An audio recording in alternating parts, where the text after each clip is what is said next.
Our story begins with Gilfas Eldragon, a man obsessed with reaching the peak of martial arts. Deep down, he knew it was a height he could never climb to, yet his ambition never allowed him to stop. Desperate, he chased after a legend, a golden fruit hidden in a dragon's sanctuary, said to grant immortality. After a fierce, bone-breaking battle, Gilfas stood victorious on the dragon's corpse, staring at the shimmering fruit in disbelief. It was real. Sitting like a conqueror, he ate it, certain that this was the key to finally touching the peak of martial arts. Years passed. Gilfas became the strongest man in the world. Yet, decades later, he lay on his deathbed, frail and surrounded by his family. His eldest son, Gaileum, sat at his side, grief heavy in his eyes. Gilfas comforted him, telling his children that he had lived a good life without regrets, though inside, he knew it was a lie. His greatest wish, to reach the peak, remained unfulfilled. As his breath faded, he thought of that so-called immortality fruit.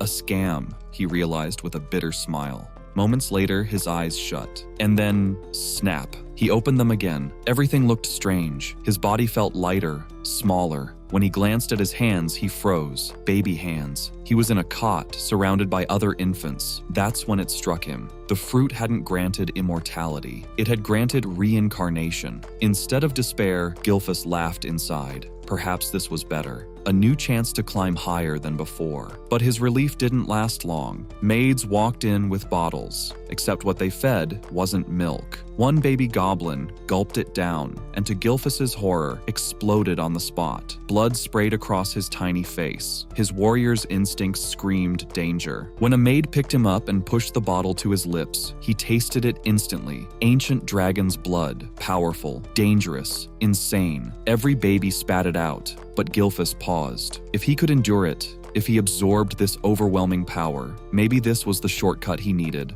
So, with a fearless glare in the body of a newborn, he drank every last drop. The maid stared in shock, but to Gilfas, this was just the beginning. Years rolled by. Now known as Sieg Eldragon, he trained relentlessly. At just 7 years old, he was doing one-handed push-ups with a boulder balanced on his legs, hitting 1,000 reps before casually tossing it aside. His muscles were already carved with strength beyond human limits. Zeke knew it was thanks to the dragon's blood and perhaps his past life's foundation. Yet even with this monstrous body, he was only a 1-star warrior. He sighed, disappointed. He expected 4. To reach the peak of martial arts, one must envision their body as a universe, with stars forming within. But the catch? Each star makes the journey harder. The more stars, the greater the strength required. In his past life, Sieg Eldragon did the impossible. He reached 10 stars, the only person in history to ever do so.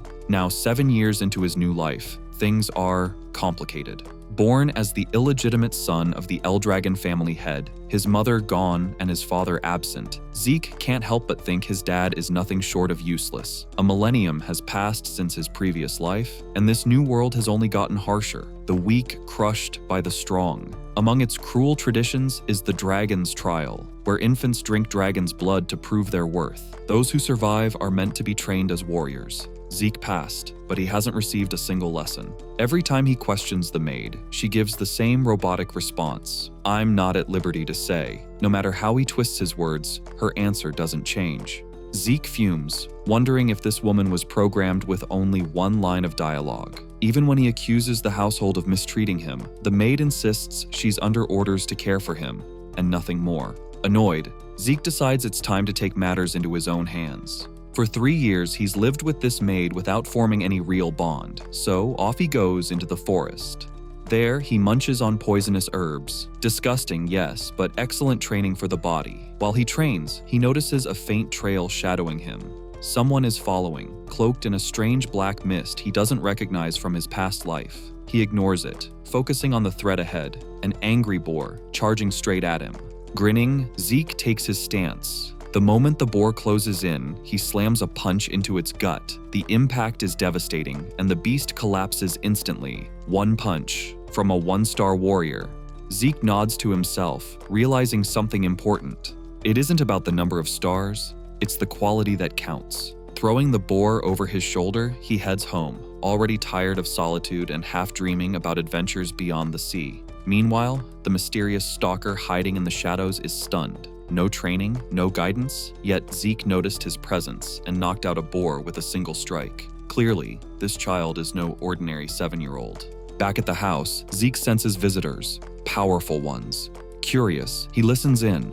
There's no killing intent, so he enters the room and finds men wearing the Eldragon emblem. They tell him they've come to take him for an examination. Zeke nearly loses it. No one said anything about an exam. Soon, he's whisked away to the main estate, dressed in a school uniform he never asked for. But it isn't luxury awaiting him. It's the Dragon's Nest Academy, the pride of the Eldragon family, where every child must enroll at the age of 7. Today is the entrance exam. The problem? Zeke has never received a single day of education. Forced into this mess, Zeke feels the weight pressing on his head. As the other students filed past, one figure broke away from the crowd. His name was Langis, from Old Scale Village. "Hey, are you all right? You look troubled," he asked gently. Zeke turned, his expression sharp. "What do you want?" he shot back, a little too blunt. Langis flinched at the tone but didn't back down. "I was just trying to help." Zeke blinked. The boy seemed shy, almost fragile, yet there was a spark of power running through him. Realizing he had been too harsh, Zeke stood and gave a slight bow. "My bad, I'm Zeke. I'm just confused about what the family heads are planning with this exam." Langis relaxed and explained that the exam rarely changed from year to year. But when Zeke admitted he had no idea what the exam was even about, Langis stared at him in shock. "You mean, you don't know anything?" Before Zeke could answer, a mocking voice cut through the air. "Well, if it isn't the runt." A group of bullies strolled over, led by Retin, another youth from Old Scale Village. Retin sneered. "Why are you even here, Langis? Shouldn't a weakling like you be playing in the mud instead of taking the exam?" Langis, still too earnest, replied simply, "I came here to take the exam." The answer only fueled Retin's laughter. He spat out cruel words, calling Langis trash and reminding him that his father was a mock dragon, the lowest class in Eldragon society, those who failed the academy. Langis's fists clenched tight. He wanted to prove himself, to show that not all mock dragons were fakes. Before things got worse, Zeke stepped forward. His voice was calm but sharp. "Tell me, Retin, how do you know Langis is trash when he hasn't even taken the exam?" The bully froze, caught off guard. "Who are you? Got a problem with me?" Zeke shrugged casually. "Not at all. I just don't get how you can call him weak when, honestly, he's stronger than you and your gang put together." That one line was enough to set Retin ablaze with anger. "Are you saying we're beneath that runt?" Just as the confrontation threatened to erupt, an examiner arrived, his voice cutting like a blade. "The entrance examination is about to begin. Register, pick a number tag, and get in line." Retin shot Zeke a look full of venom. "I'll remember your face." Zeke tilted his head, puzzled. Already angry? Kids these days are way too short-tempered. Langis almost laughed at that, reminding Zeke that they were the same age. Soon after, Zeke asked if the exam was mandatory. Langis explained that he could withdraw if he lacked the ability to participate, even advising him to step back before he got hurt. But Zeke only smirked. Withdraw? Not a chance. Langis stared at him in disbelief. This boy had no idea what was ahead, yet his confidence never wavered.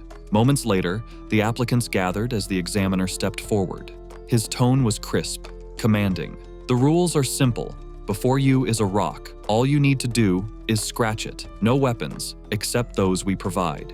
You may use your bare hands if you wish. Each of you gets 3 attempts. Pass, and you enter." The crowd buzzed with nerves. Zeke, however, frowned. "That's it? Just scratch a rock? After making us drink dragon blood as infants, this feels like a joke." Beside him, Langis looked horrified.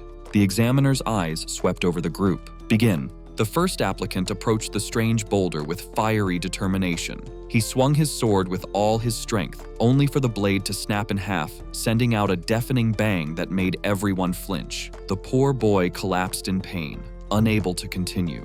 When asked if he wanted to use his remaining 2 attempts, he couldn't even stand, and the examiners declared it a forfeit as he was carried away. Watching this, Zeke noticed Langis acting unusually tense. Curious, he leaned closer and asked about the rock. Langis revealed that it wasn't just any stone, it was the regeneration stone, a bizarre mineral that instantly heals any scratch while reflecting brute force 100-fold. In short, hit it without finesse, and the rock hits back harder.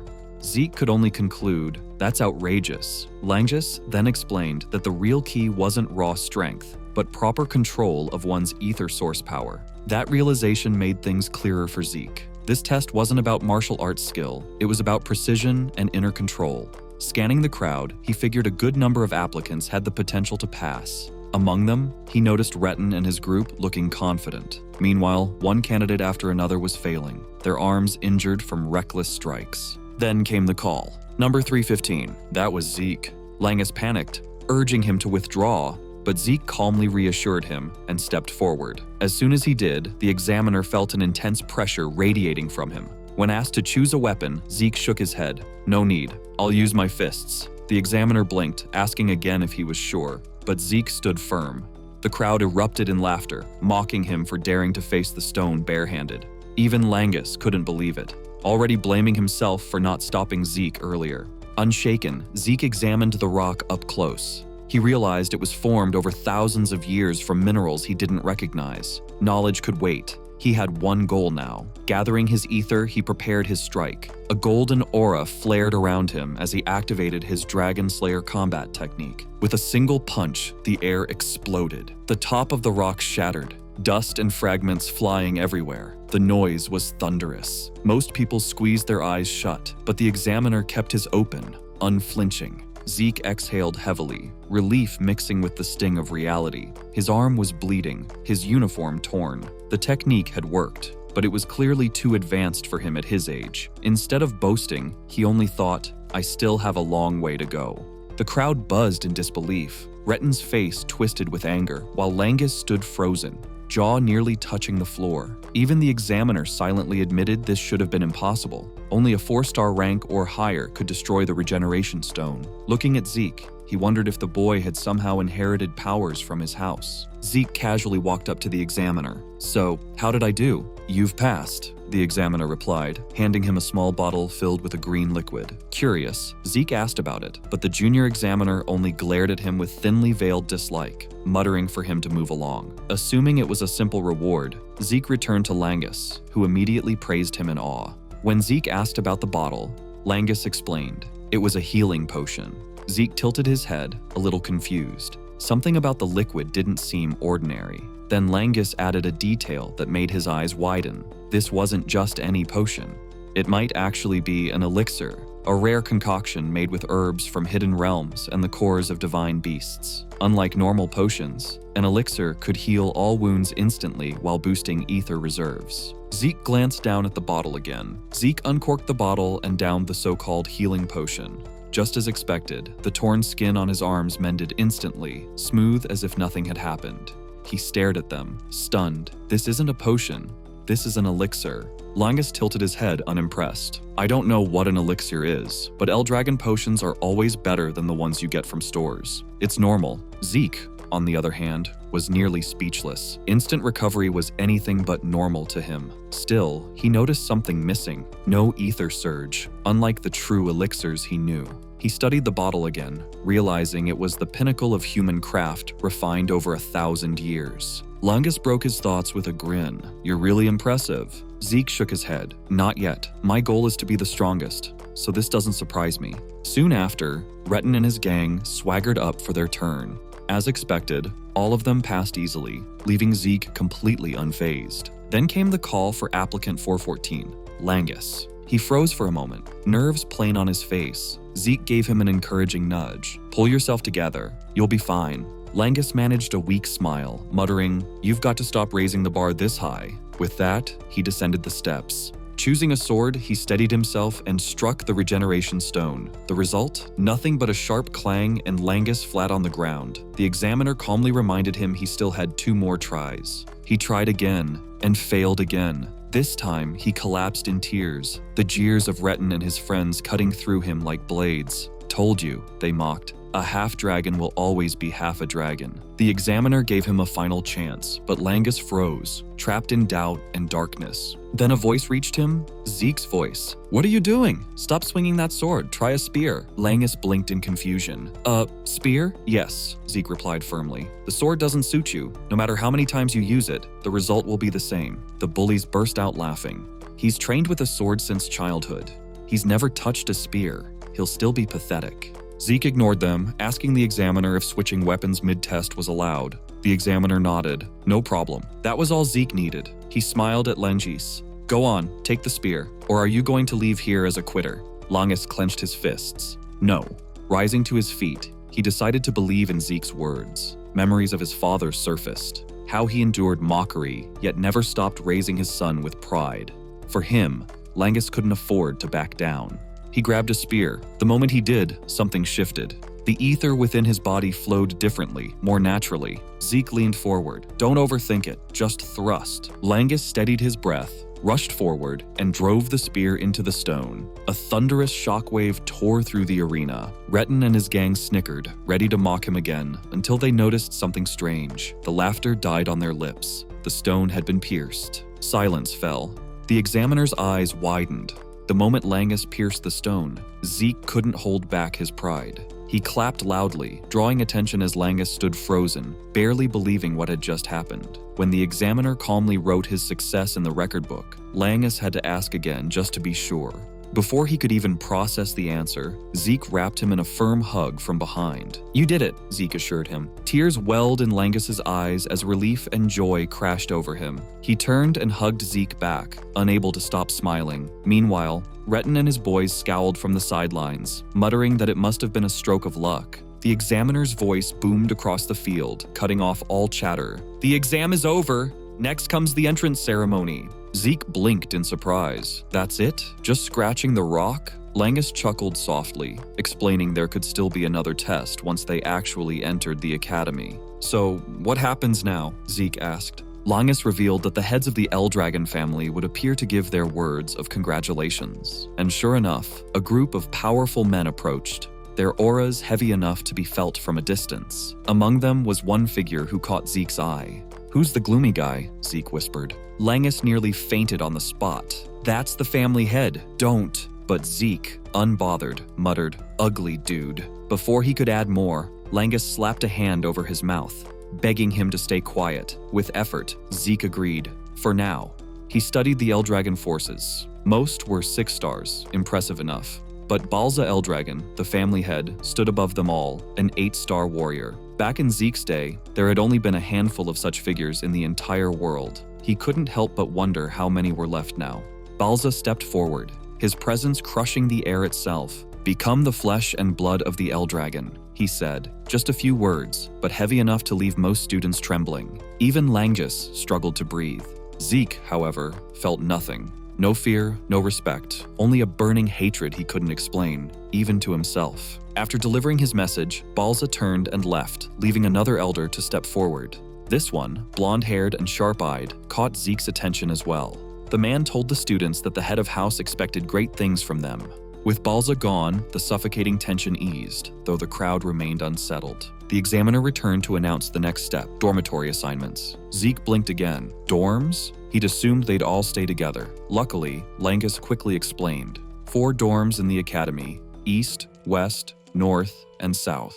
Moments later, Zeke's name was called. Standing, he told Langis to take care of himself. The two exchanged a firm handshake before Zeke walked off. His destination, the East Dorm. Following the directions in his note, Zeke navigated through the academy grounds, marveling at how much the world had changed in 1,000 years. He pushed open the door with a burst of enthusiasm, ready to introduce himself. Hey, nice to meet you. The words died in his throat. His excitement vanished in an instant, because standing there, waiting inside the room, was someone he never expected.